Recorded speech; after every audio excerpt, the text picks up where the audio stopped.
विशेषण विशेषण यानी इंग्लिश में एडजेक्टिव कहते हैं, जो किसी संज्ञा की विशेषता यानी संज्ञा सर्वनाम की विशेषता बताता हो उसे विशेषण कहते हैं। जैसे गुण की विशेषता बताएगा, चाहे धर्म इत्यादि को बताता है उसे विशेषण कहते हैं। जैसे गाय, काली गाय, तो गाय गाय क्या है, काली है तो विशेषता बता रहा है। अंधेरी रात, रात का अंधेरी बता रहा है तो विशेषता बता रहा है। उजली कमीज, तो कमीज उजली कमीज का क्या रहा है विशेषता। मोटा आदमी, कमजोर लड़का, ये सब क्या है विशेषता। जो संज्ञा या सर्वनाम की विशेषता बताता हो उसे क्या कहेंगे, विशेषण कहेंगे। तो विशेषण की परिभाषा क्या है, जो संज्ञा या सर्वनाम की विशेषता बताता हो उसे विशेषण कहेंगे। विशेषण के भेद, विशेषण के हिंदी में 4 भेद होते हैं। पहले है गुणवाचक विशेषण, परिणामवाचक विशेषण, संख्यावाचक विशेषण, सर्वनामिक विशेषण। तो हम लोग देखते हैं गुणवाचक विशेषण, है ना, जिससे किसी संज्ञा का गुण, रंग, आकार, अवस्था इत्यादि का बोध हो उसे गुणवाचक विशेषण कहते हैं। जैसे गुण हो गया, वह अच्छा लड़का, वह अच्छा आदमी है, तो अच्छा क्या है, गुण है ना। रंग, काली टोपी, तो रंग क्या है, काली टोपी है। जैसे लाल रुमाल, तो रंग है लाल रुमाल। उसका चेहरा गोल है, तो ये क्या है, उसका चेहरा गोल है, यानी आकार बता रहा है। अब भूखे पेट भजन नहीं होता, तो क्या बता रहा है, तो क्या करा, रंग, आकार, अवस्था का बोध करा रहा है, तो भूजे पकड़ने, तो इसे क्या कहेंगे, गुणवाचक विशेषता, है ना। उसके बाद यहाँ है परिणामवाचक विशेषण, जिस किसी वस्तु का नापा या तौला का बोध हो, जिसे किसी नापा या तौला उसे परिमाणवाचक विशेषण कहते हैं। जैसे थोड़ा दूध दो, पूरा आनंद आ गया, और घी लाओ, सब धन 22% कुछ रुपया। तो ये परिणामवाचक विशेषण हो गया, जिससे परिणाम का बोध हो उसे विशेषण, परिणामवाचक विशेषण कहते हैं, ठीक है।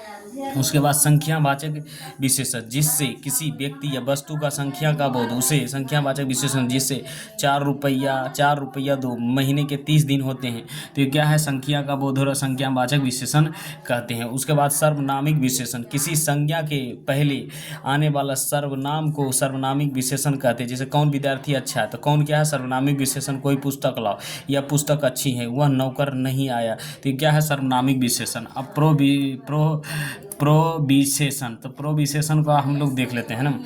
तो प्रो विशेषण का विशेषण को विशेषण को प्रोविजन, यानी विशेषण को भी विशेषता बताता है, उसे क्या कहेंगे, प्रो विशेषण। हिंदी में कुछ विशेषण को विशेषता होता है, जैसे राम बहुत तेज है, तो तेज भी है और एक विशेषता बता रहा है, तो उसे क्या कहेंगे, प्रोविजन। जो विशेषण का भी विशेषता बताता है उसे प्रो विशेषण कहते हैं, है ना। तो राम बहुत तेज है, तेज विशेषण है, तेज विशेषण है, और उसका विशेषण क्या है, बहुत, तो इसका भी विशेषण का भी विशेषता बता रहा है, बहुत। तो ये प्रोविजन। अन्य उदाहरण इस प्रकार है, क्षत्रिय बड़े साहसी होते हैं, सीता अत्यंत सुंदर है। सुंदर तो विशेषण, लेकिन अत्यंत क्या है, विशेषता बता रहा है। इन वाक्यों में मोटे अक्षर वाले प्रोविशेषण, प्रोविजन के अंत विशेषण भी कहा जाता है, ठीक है। तो विशेषण का भी विशेषता बताता है, क्या कहता है, उसे अंतर प्रोविजन जाता है ना। अब क्या कर रहा है, विशेष्य और विशेषण में संबंध। विशेषण संज्ञा अथवा सर्वनाम की विशेषता बताता है। विशेषण क्या कहता है, संज्ञा अथवा सर्वनाम की विशेषता बताता है, और जिसे संज्ञा या सर्वनाम की विशेषता बताई जाती है उसे विशेष्य विशेष्य कहते हैं। वाक्य में विशेषण का प्रयोग 2 प्रकार से होता है, कभी विशेषण विषय के पहले आता है, तो कभी विषय के बाद। प्रयोग में दृष्टि से विशेषण के 2 भाग होते हैं, परिय विशेषण और वेद्य विशेषण। विषय विशेषण, जो विशोषण बीतोसे के पहले आया उसे वेद्य विशेषण का। जैसे राम चंचल बालक हैं, चंचल क्या है, बालक के पहले आया तो विशोष्य विशेषण कहते हैं। सुनीता सुशील लड़की है, इन भाग में चंचल और सुशील का बालक और लड़की के विशेषण है, जो संज्ञा विशेष के पहले आया। बौद्ध विशेषण, जो विशेषण विषय और क्रिया के बीच आया उसे बौद्ध विशेषण कहते हैं। मेरा, जैसे मेरा कुत्ता काला है, मेरे लड़का आलसी है, इन भाग में काला और आलसी ऐसे विशेषण है, जो पर कुत्ता संज्ञा और क्रिया सड़क इतना है। इन बातों को ध्यान दे रखना चाहिए। देखिए, विशेषण के लिंग वचन आदि विषय के लिंग वचन आदि के अनुसार होता है। लड़के अच्छे पढ़ते हैं, आशा भली लड़की है, राजू गंदा लड़का। यदि ऐसे ही विशेषण के अनेक वेद्य है, विशेषण के लिए लिंग वचन सीमा वाले विषय के लिंग वचन के अनुसार, जैसे अन्य पुरुष और नारी धोती कुर्ता विशेषण के रूप। तो अब विशेषण के रूप हम लोग पढ़ेंगे। विशेषण के रूप रचना निम्नलिखित अवस्था में मुक्त संज्ञा सर्वनाम क्रिया के प्रत्यक्ष लगा के जाति व्यक्तिवाचक संज्ञा गाजीपुर से गजीपुरी, मुरादाबाद से मुरादीवादी, गांधीवाद से गांधीवादी, जातिवाचक संज्ञा से घर से घरेलू, पहाड़ से पहाड़ी, कागज से कागजी, है ना, कागज से कागजी, ग्राम से ग्रामीण, शिक्षक से शिक्षिका, परिवार से पारिवारिक, सर्वनाम से अब हम लोग देखेंगे।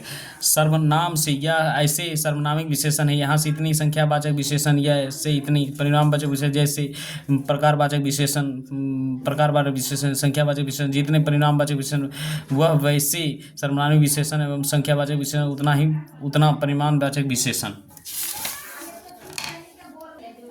भाववाचक संज्ञा से भावना से भावुक, बनावट से बनावटी, एकता से क्या हो गया, एकता से अनुराग से एकता से क्या बना, एक, अनुराग से अनुरागी, गर्मी से गर्म, कृपा से कृपालु इत्यादि।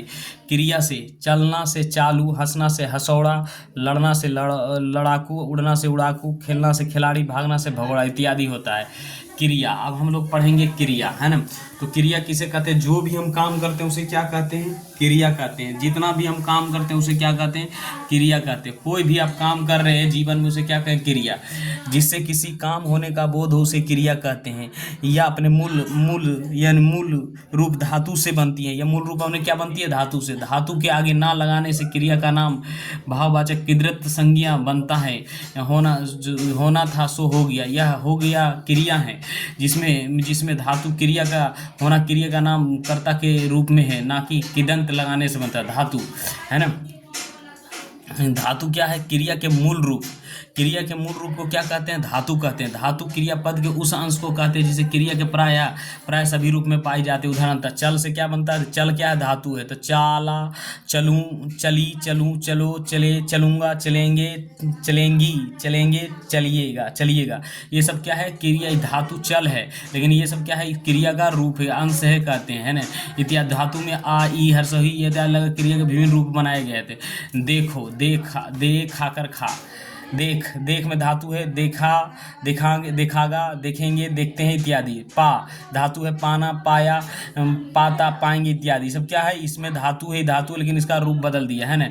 हिंदी में क्रिया के समान रूप मूल धातु में ना जोड़ना बनाया जाता है। जैसे चल से है चलना, देख से देखना, पढ़ से पढ़ना इत्यादि, है ना। अब धातुओं के भेद, अब हम लोग देखेंगे धातुओं के भेद, है ना। धातु शब्द निर्माण के दृष्टि से धातु दो प्रकार के होती हैं। मूल धातु, यौगिक धातु। मूल धातु स्वतंत्र होती हैं और किसी दूसरे पर आश्रित नहीं होता है। जैसे खा, पी, देख इत्यादि। यौगिक धातु किसी प्रत्यक्ष के योग से बनती है। ऐसा करने पर क्रिया आकारमक से सकारात्मक और परिणात्मक क्रिया बनती है। लिखावाना, कटवाना, गिरवाना, उठवाना, जगवाना, पिलाना, चिपकाना आदि, ये सब क्या है, परिणात्मक कार्य, है ना। क्रिया के भेद, मूल रूप से क्रिया दो प्रकार की, सकारात्मक क्रिया और अकार्मक क्रिया, है ना। सकारात्मक क्रिया जिस क्रिया का फल कर्म पर पड़ता है उसे सकारात्मक क्रिया कहते हैं। हरी आम खाता है, यहाँ आम कर्म है, क्रिया क्या खाता है, इसे कर्म का फल क्या है, फल का कर्म आम पर पड़ा है ना। फल पर आम पर पड़ा। सकारात्मक क्रिया उसे कहते हैं जिस क्रिया के बाद ऑब्जेक्ट मिलता है उसे सकारात्मक क्रिया कहते हैं। पढ़ा है, प्रश्न पर हरी क्या खाता है तो उत्तर मिलेगा वह आम खाता था। खाना क्रिया सकारात्मक क्रिया, जिसमें ऑब्जेक्ट रहे उसे क्रिया। अकार्मक क्रिया जिस क्रिया का फल कर्ता पर पड़े उसे कार्मक क्रिया कहते हैं। बालक सोता है, बच्चे रोता है, इन वाक्य में करने वाला बालक और बच्चा है, जो करता है इन्हीं पर कार्य पर फल पड़ता था। सोना, रोना क्रिया अकार्मक है। प्रश्न पर करने पर बालक क्या सोता है, क्या रोता है, कोई उत्तर नहीं मिलता है कि बल्कि प्रश्न के अनगरल लगता है, क्योंकि सोना और रोना कोई कर्म नहीं हो सकता है जिसने के लिए क्या पूछा जाए। तो सकारात्मक क्रिया किसे कहते हैं, जो क्रिया करने के बाद फल मिले और जिसके क्रिया करने के बाद कोई फल नहीं मिला उसे अकार्मक क्रिया, है ना। सहायक क्रिया, है ना। तो सहायक क्रिया क्या होता है, मुख्य क्रिया के अर्थ को स्पष्ट करने में जो क्रिया सहायता होता है उसे सहायक क्रिया कहते हैं। मुख्य क्रिया को कर्ता को क्या है, स्पष्ट करने में उसे क्या कहते हैं, सहायक क्रिया कहते हैं। जैसे वह खाता है, मैंने पढ़ा था, तुम जाग रहे हो, तो वह सुन रहा था। इन वाक्य में पढ़ना, जागना और सुनना मुख्य क्रिया है। से सभी, हैं, था, रहे, ये सब क्या है, रहे हो, रहे थे, सहायक क्रिया। ये मुख्य क्रिया के अर्थ को स्पष्ट करने आते। तो ये भी देख रहे हैं, ये हैं, हो, रहा हो, था, रहे थे, ये सब क्या है, सहायक क्रिया। तो मेन क्रिया जो भाव को स्पष्ट करने आता है उसे क्या कहेंगे, सहायक क्रिया, प्रेरणात्मक क्रिया, है ना। अब देखेंगे प्रेरणात्मक क्रिया। जिन क्रिया से इस बात का बोध होता है कि कर्ता स्वयं कार्य कर कर क्या करें, जिन क्रियाओं से इस बात का बोध होता है कर्ता स्वयं कार्य ना कर कर किसी दूसरे करवाने के लिए प्रेरित करता है, वो प्रेरणात्मक क्रिया करता है। जिसमें कर्ता स्वयं नहीं करता लेकिन दूसरे को प्रेरित करता है। करना से कराना, गिरना से गिराना, उठना से उठाना इत्यादि इस प्रकार की क्रिया के हैं। जैसे मान लीजिए उठना से क्या होता है, उठाना या उठवाना, उड़ना से उड़ना या उड़वाना, चलना से चलाना या चलवाना, है ना, ये सब। देना दिलाना या दिलवाना, है ना। लिखना से लिखना और लिखवाना, ये सब क्या है, प्रकृति। जिसमें कर्ता खुद नहीं करता लेकिन दूसरे को करने की प्रेरित करता है, उसे कौन सा क्रिया कहते हैं, प्रेरणात्मक क्रिया।